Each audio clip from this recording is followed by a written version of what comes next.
The courtroom cameras were rolling when it happened. Linda Merriweather, 58 years old, president of the Oak Ridge Estates Homeowners Association for 11 consecutive years, walked into Judge Judy's courtroom wearing a lavender pantsuit, a strand of pearls that had belonged to her mother, and the kind of smile that only comes from a lifetime of never being told no. Her heels clicked against the courtroom floor with the confidence of a woman who genuinely believed she was about to spend the next 15 minutes publicly humiliating a single mother on national television and then go home to brag about it in her book club group chat. In her manicured hands, she carried a leather binder labeled Evidence in gold embossed letters. Inside that binder were 47 separate fine notices, each one printed on lavender stationery, each one signed by her, each one totaling $47,000 in penalties issued against a single homeowner over the course of just 6 months. She placed the binder on the plaintiff's table with the delicate satisfaction of a woman placing the final piece into a puzzle she had been working on her entire life. She looked at Judge Judy. She smiled, and she said the sentence that would end her. "Your Honor, some people just don't belong in nice neighborhoods." The courtroom went dead silent. Not a whisper. Not a cough. Not a breath. Across the aisle at the defendant's table stood a young woman named Danielle Vasquez, 32 years old, a single mother of 2, wearing a navy blazer she had borrowed from her older sister that morning because she could not afford one of her own. Her hands were trembling around a small blue folder of receipts. She did not look at Linda. She looked at the floor, because Danielle had spent the last 6 months being told, over and over and over, in lavender envelopes slipped under her front door, that she did not belong in the house she had worked 3 years to buy. Judge Judy did not blink. She did not raise an eyebrow. She did not react at all. She simply reached down beside her and lifted a folder from her desk. A folder that was 3 inches thick. A folder far too thick for a routine dispute about garden gnomes and welcome mats. And in that single quiet motion, without saying a single word, Judge Judy told everyone in that courtroom that Linda Merriweather had just made the biggest mistake of her entire life. What happened in the next 8 minutes would trigger a state attorney general investigation into 11 years of financial records. It would expose a $1.4 million embezzlement scheme hidden behind lavender envelopes and manicured smiles. It would strip Linda Merriweather of her presidency on live television in front of 89 million viewers within 48 hours of the episode airing. It would end her marriage. It would end her friendships. It would end the kingdom she had spent over a decade building brick by cruel brick. And it would turn a single mother in a borrowed blazer into the face of a bipartisan congressional bill that would change homeowners association law across the country. But here is what makes this story unforgettable. Linda did not just lose. She handed Judge Judy the exact weapon she needed to destroy her. She did it in the first 90 seconds. And she did it while smiling. Because Linda Merriweather looked at a 5'1" woman in a black robe and made the same mistake every bully makes right before the world finally catches up to them. She thought she was the most powerful person in the room. Before we show you the exact moment this 11-year kingdom came crashing down on live television, hit that like button if you believe no one should be bullied out of their home. Subscribe so you never miss another case where entitled bullies finally meet their match. And drop your city in the comments below, because I love seeing where every single one of you is watching from around the world. Trust me, what you are about to witness will restore your faith in the fact that no matter how big the bully, no matter how expensive the pantsuit, no matter how many years someone spends terrorizing the people around them, there is always a day when the truth finally sits down across the table and refuses to be afraid anymore. And for Danielle Vasquez, a single mother who almost did not walk through those courtroom doors that morning, that day had finally arrived. She just did not know it yet. To understand how we got to that moment, you need to know who was sitting on the other side of that courtroom. Danielle Vasquez was 32 years old, a dental hygienist who worked 2 jobs, and the mother of 2 children who were the entire reason her heart still beat every morning. Mateo was 8 years old, quiet, thoughtful, the kind of little boy who noticed when his mother was tired and would silently bring her a glass of water without being asked. Sophia was 5, all noise and chalk-covered hands and superhero capes made from old bath towels. Together, The three of them were a family that had been through more in 2 years than most families go through in a lifetime. 2 years earlier, Danielle had left an abusive marriage with $300 in her purse, a used Honda Civic with a cracked windshield, and 2 children who did not fully understand why they were suddenly living in her sister's spare bedroom. She did not have a savings account. She did not have furniture. She did not have a plan. What she had was a promise she made to herself the night she finally walked out, that her children would never again fall asleep listening to someone scream at their mother, that she would build them a life where the front door locked from the inside, and the only person with the key was her. For 3 years, Danielle worked. She worked mornings at a dental office cleaning teeth. She worked evenings at a second office 2 towns over. On weekends, she picked up shifts at a third clinic that paid cash. She skipped lunch. She wore the same 3 pairs of scrubs on rotation until they were nearly transparent. She saved every dollar she could. She qualified for a first-time homebuyer program through the state. And in March of that year, she closed on a modest little townhouse in a development called Oak Ridge Estates. 1,400 square feet, 3 bedrooms, a tiny patch of grass in front, and a driveway just big enough for her Honda. It was not fancy. It was not big. But it was hers, the first thing she had ever owned in her entire life. She cried when the realtor handed her the keys. Mateo drew a picture of the house that same night in blue and green crayon and taped it to the refrigerator, where it still hung on the day she walked into Judge Judy's courtroom. Sophia ran through every empty room screaming, "This is my castle." And for the first time in 2 years, Danielle slept through the night. 6 weeks later, the lavender envelopes started arriving. The first one was a fine for $150. The violation, according to the letter, was a non-conforming welcome mat. The mat had sunflowers on it. It had been a housewarming gift from Danielle's sister. Danielle read the letter 3 times to make sure she was not misunderstanding it. Then she took the mat inside and paid the fine because she was terrified of causing trouble in her new neighborhood. The second fine arrived 4 days later, $200 for Sophia's chalk drawings on the driveway. The third fine came the following week, $350 for hanging Mateo's superhero birthday banner on the front window for a single afternoon. The fourth was $500 for a laundry basket she had set down on the porch for less than a minute while she unlocked the front door. The fifth was $1,200 for a small ceramic garden gnome her late father had given her 3 months before he passed away from cancer. She tried to comply with every fine. She removed the mat. She scrubbed the chalk off the driveway at 10 o'clock at night while Sophia cried inside the house asking why. She took down the banner. She stopped setting anything on the porch.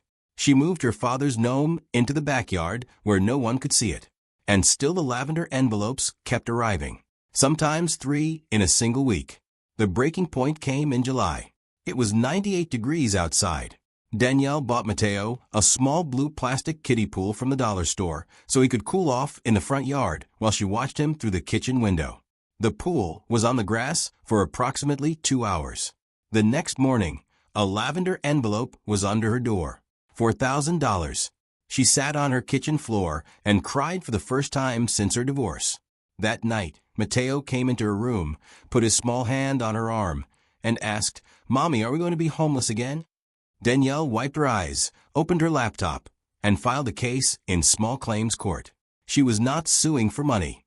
She was suing because her son had learned to be afraid of losing a home she had bled to give him. Now meet the woman who had been sending every single one of those lavender envelopes. Linda Merriweather was 58 years old, and she had ruled the Oak Ridge Estates Homeowners Association with an iron fist for 11 consecutive years. She had never once been challenged in an election, and there was a very specific reason for that. In her 11 years of unquestioned power, 2 separate residents had attempted to file paperwork to run against her for the presidency. Both of them, within 30 days of filing that paperwork, had found themselves buried under a sudden avalanche of fines for violations they had never been cited for before. One family sold their house at a loss and moved to a different state entirely.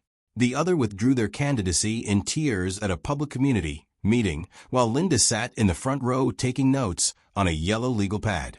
After that, no one ever ran against her again. Not one person. Not in 9 years. Her husband was a man named Gerald Merriweather, a mid-level regional insurance executive who had learned somewhere around the 4th year of their marriage that agreeing with Linda was significantly easier than surviving her. He had not made an independent decision in over 2 decades. He wore the ties she laid out for him every morning. He ate the meals she ordered from the country club catering menu. He nodded when she was talking and stayed perfectly silent when she was angry, which was often. Their 2 grown children had moved to opposite coasts and called their mother only on major holidays, and even then only briefly, and always with a specific reason to hang up within 20 minutes. Linda liked to tell her book club that her children were simply very busy with their high-powered careers. Her book club, which was made up of 6 other women who lived on her cul-de-sac and were quietly terrified of her, always nodded politely and agreed. Linda's daily routine had become a matter of neighborhood legend over the years.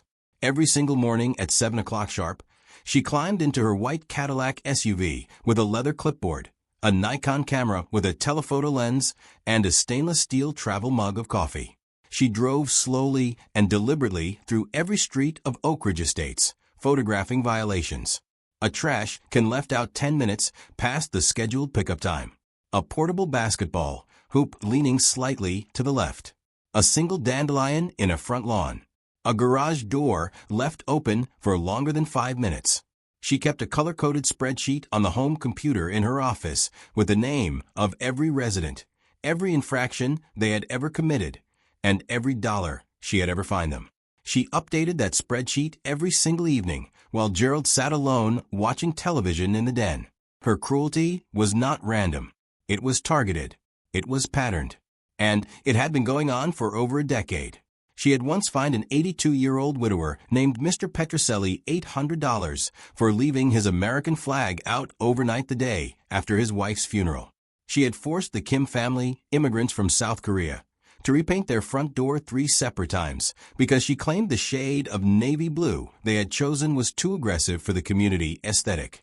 She had reported the Jefferson family's 15-year-old son to the local police department on 3 different occasions for looking suspicious, while he was shooting hoops in his own driveway on a Saturday afternoon. The neighbors called her the warden behind her back. Nobody ever said it to her face.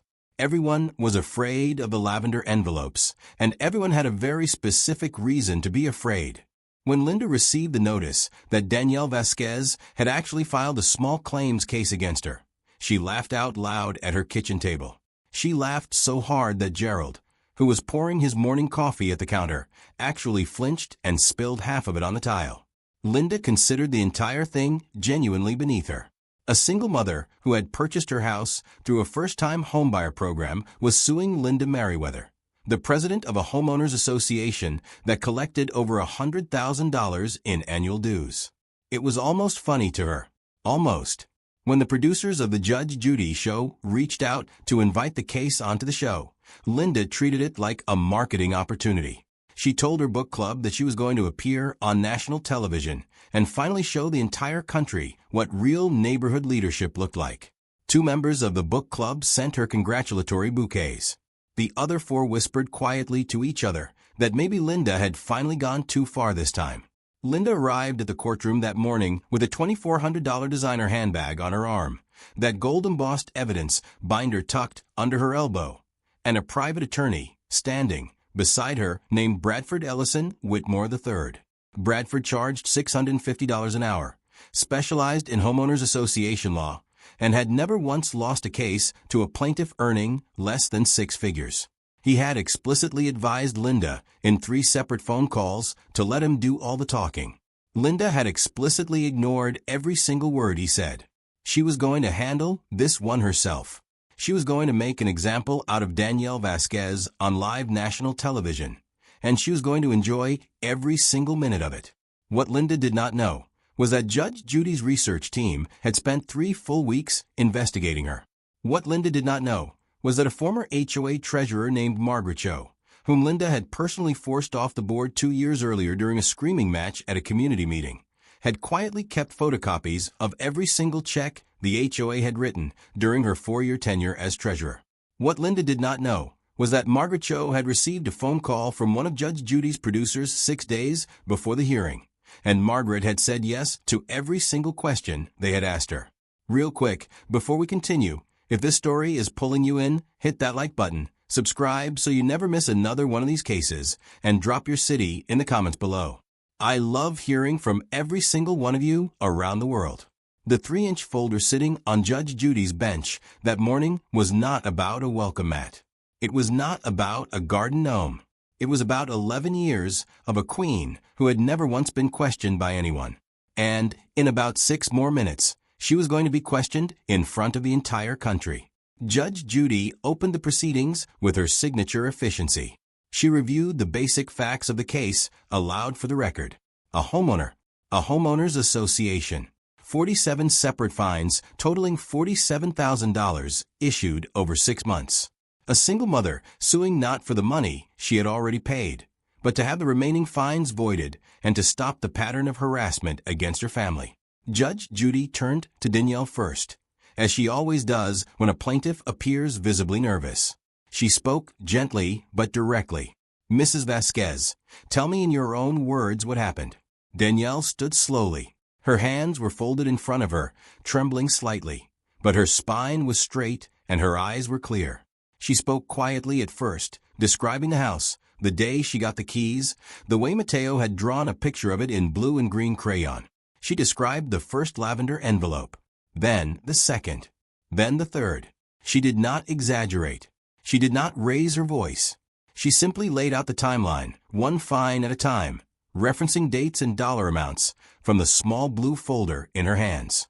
When she got to the $4,000 fine for the kiddie pool, her voice cracked for the first time. She stopped speaking, pressed her lips together, and looked down at the table. Judge Judy quietly said, "Take your time, ma'am." The courtroom waited. A woman in the second row of the audience pulled a tissue from her purse. Danielle finished her testimony by describing the night Mateo had asked her if they were going to be homeless again. Then she sat down. Linda's turn came next, and Linda did not stand up. Linda rose. She adjusted her pearls. She smoothed the front of her lavender pantsuit, and she launched into a rehearsed speech about community standards, property values, and the importance of preserving neighborhood aesthetics. She used the phrase "people" like her 3 separate times in the first 90 seconds. She referred to Danielle as the tenant. When Judge Judy corrected her and clarified that Danielle was the legal homeowner, Linda waved a manicured hand dismissively. "Owner, tenant, whatever your honor. The point is that this particular resident simply does not understand how a nice community operates." Judge Judy's pen stopped moving on her notepad. Anyone who had watched her for more than 5 minutes recognized the meaning of that pause. Bradford Ellison Whitmore III leaned toward his client and whispered something urgent into her ear. Linda actually waved him off with the back of her hand, the same way a person waves away a fly at a picnic. Judge Judy looked up slowly. Her voice was calm. "Mrs. Merriweather, can you show me the specific section of the Oak Ridge Estates HOA bylaws that authorizes a $4,000 fine for a child's inflatable pool being visible in a front yard for 2 hours on a 98-degree day?" Linda blinked once, then twice. She opened her evidence binder and began flipping through pages, her manicured fingers moving faster and faster. She could not find the section. Because the section did not exist. She stalled. She tried to pivot. She said, "Your Honor, as HOA president, I have discretionary interpretive authority under the General Community Standards provision to determine what constitutes." "I asked for a section number, Mrs. Merriweather." Judge Judy interrupted flatly. Not a speech. Linda's jaw tightened. Her rehearsed composure cracked for the first time. She glanced at Bradford, who was now looking down at the table with the expression of a man who had just watched his career slide into a wood chipper. Linda decided to try a new approach, a worse one. She looked directly at Judge Judy and said, "With all due respect, Your Honor, you may not fully understand how modern homeowners associations operate. I've been running mine for over a decade, and I can assure you." Judge Judy's head tilted slightly to the side. The temperature in the courtroom dropped 10 degrees. The bailiff, who had been standing at his post with his arms crossed, uncrossed them. Judge Judy leaned forward. Mrs. Merriweather, I have been a judge for 40 years. I have presided over more than 12,000 cases. I think I can follow along. Please answer the question. Linda decided her best strategy at that moment was to change the subject entirely. She opened her binder and began reading aloud from the list of fines she had issued Danielle, one by one, expecting the audience to be scandalized by the sheer number of violations. She read them slowly, dramatically, as if reciting a criminal indictment. A non-conforming welcome mat with sunflowers. Chalk drawings on the driveway. A birthday banner in the front window. A laundry basket on the porch. A ceramic garden gnome, approximately 14 inches tall, wearing a red hat. The audience laughed. Actually, I laughed. A genuine wave of laughter rolled through the gallery. Linda's face flushed a deep, angry red.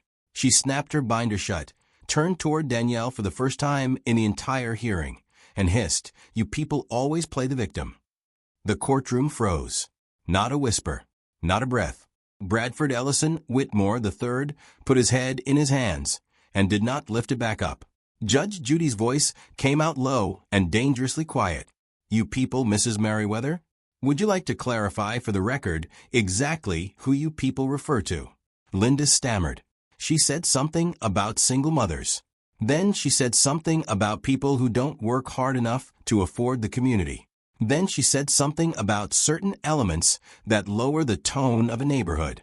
Each sentence dug the hole deeper. Each sentence made it worse. Danielle sat perfectly still at the plaintiff's table, her hands folded in her lap, tears sliding down her face without a single sound. Judge Judy did not respond to Linda immediately. She simply reached down beside her, lifted that 3-inch folder off her desk, and opened it slowly on the bench in front of her. Linda watched her do it, and for the first time since walking into that courtroom, Linda Merriweather felt something she had not felt in 11 years. She felt afraid. Judge Judy pulled the first document from the folder. She held it up so the cameras could see it clearly. "Mrs. Merriweather, this is a spreadsheet compiled by my research team over the last 3 weeks. It documents every fine you have personally issued as HOA president over the past 3 years. 312 fines in total.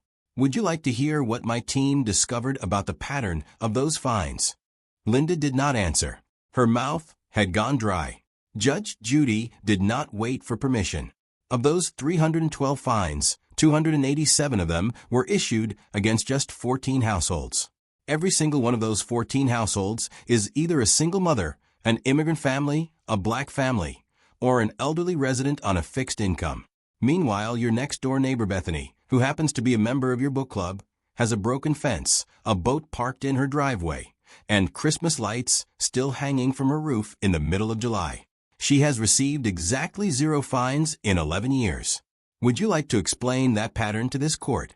The audience gasped audibly. Linda's face had drained of color. She opened her mouth. Nothing came out. Judge Judy pulled a second document. This is the official Oak Ridge Estates HOA charter, filed with the county in 2011. And this is the bylaws document you have been mailing to residents for the last 11 years. They do not match.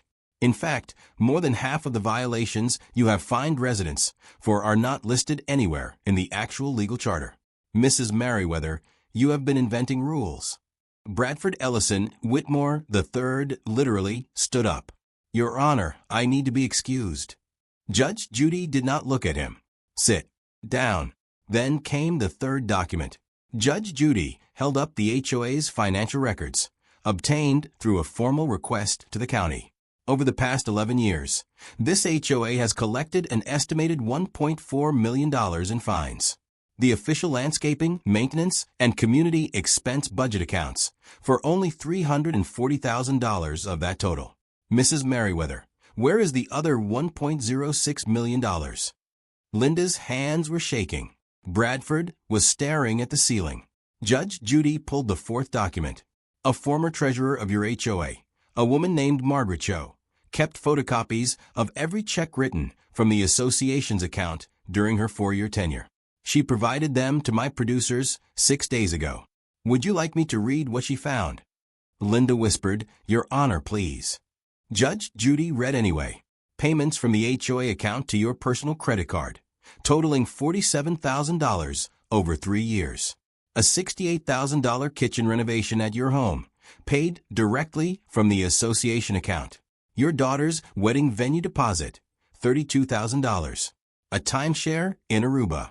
And my personal favorite, a monthly $900 payment to a country club membership listed under the HOA's landscaping consultant line item. A woman in the audience actually said out loud, Oh my God. Linda began to cry. Not the strategic tears of a woman playing a victim. Real tears. The tears of a woman who had just realized her kingdom was collapsing in real time. Judge Judy was not finished. She pulled the fifth document. She read names. Mrs. Alvarez, 71 years old, widowed, fined a total of $9,200 over 2 years. She sold her home at a loss and moved into her daughter's basement. The Okonkwo family, immigrants from Nigeria, was fined $14,000 in 18 months. They filed for bankruptcy last spring. Mr. James Carter, disabled Army veteran, fined $6,000 for a wheelchair access ramp that you personally described in writing as an eyesore. Danielle was crying silently at the plaintiff's table. She had not been the first. She had been the latest. Judge Judy set the folder down. She looked directly at Linda. Her voice was quiet and absolutely devastating. Mrs. Merriweather, you did not build a community. You built a kingdom. And every single person in it who did not look like you, worship like you, or earn like you was your subject. You looked at a single mother who worked 2 jobs to give her children a home, and you saw prey. You looked at a 5-year-old's chalk drawings on a driveway, and you saw a threat. Let me tell you what actually lowers property values. It is not chalk. It is not garden gnomes. It is not kiddie pools. It is you. The courtroom erupted in applause. The bailiff did not stop it. Judge Judy ruled from the bench. Every remaining fine against Danielle was voided. Linda was personally ordered to pay Danielle $25,000 in damages and legal costs. All case materials were referred to the State Attorney General's office for investigation of embezzlement, wire fraud, and violations of the Federal Fair Housing Act. Within 48 hours of the episode airing, the clip of Linda saying, You people, hit 89 million views on TikTok. Hashtag HOA Karen trended worldwide. The Oak Ridge Estates HOA held an emergency vote. Linda was removed by a 94% majority. The new president was Mrs. Okonkwo, one of Linda's former victims. 4 months later, Linda was indicted on 11 counts. Gerald filed for divorce 2 weeks after the episode aired. He told a reporter, I should have done this 20 years ago. A GoFundMe for Danielle raised $318,000 in 9 days. She paid off her mortgage entirely and started a scholarship fund in her father's name. She was later invited to testify before a congressional subcommittee on HOA abuse, and her testimony led to a bipartisan bill known informally as Danielle's Law. After the cameras stopped rolling, Danielle sat alone on a bench in the courthouse hallway, shaking. A door opened. Judge Judy walked out without her robe, just a blazer, and sat down next to her without saying a word. Danielle whispered, I almost didn't come. I thought no one would believe me over her. Judge Judy took her hand. Honey, the truth doesn't need permission to be heard. It just needs someone brave enough to say it out loud. Danielle cried. Judge Judy sat with her in silence until she was ready to stand back up. Linda Merriweather spent 11 years believing that her neighborhood belonged to her. She spent 11 years fining people for the crime of existing while different. And she walked into a courtroom thinking a single mother in a borrowed blazer would be her easiest target yet. But Danielle Vasquez was not a target. She was a mother. She was a homeowner. She was a human being. And in the end, all it took was one folder, one judge, and one moment of truth to bring an entire kingdom of cruelty crashing down. If this story moved you, hit that like button. Subscribe so you never miss another moment where justice finally catches up to the bullies. And tell me in the comments what city you're watching from. I love hearing from every single one of you. God bless every single mom out there fighting to keep a roof over her children's heads. See you in the next one.